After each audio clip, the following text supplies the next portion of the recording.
morning sa lahat. Dito kami ngayon nagbibiyahe. Ayan.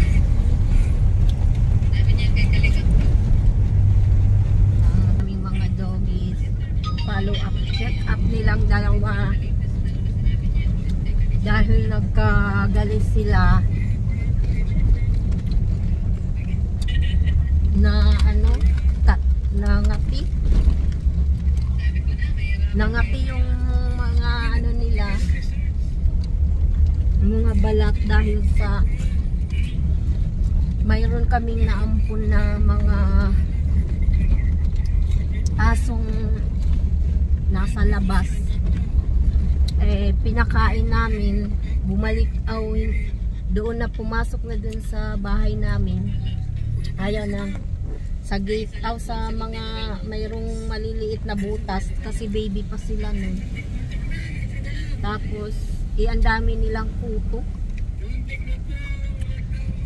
Nahawaan itong mga aso namin, dumami ang kuto ngayon, hanggang sa dumami, nagkanda sugat-sugat na ito. Ito yung masyadong maselan, tsaka yung isa. Ayun, ngayon after 1 week, 2 weeks, yan na, nag-okay na, may balahibo na. Yan, unti-unti nang nagkaroon ng balahibo yung mga sugat. Kaya follow up na lang yan ngayon. Follow up nila. Yan, creamy namin. Ayan, ang aming creamy. Nilagyan ng busal. At saka yung parang payong sa niya. Kasi ninangat-ngat yung niya, balat, hanggang sa sugat-sugat na. So yan, tisoy naming tisoy.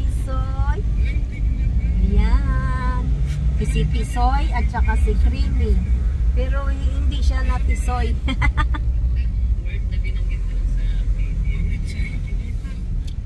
So dito kami ngayon, nandito na, malapit na kami. Ayan.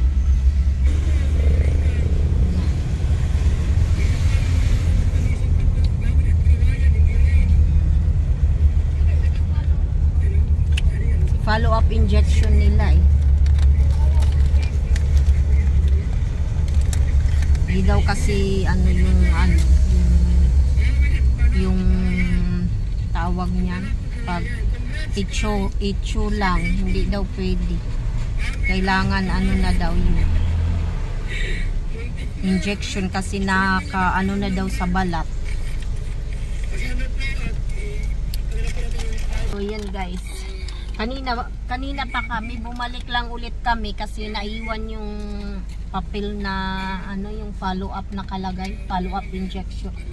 Tapos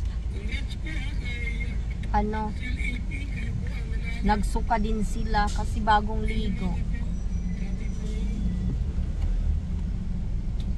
One way yata to.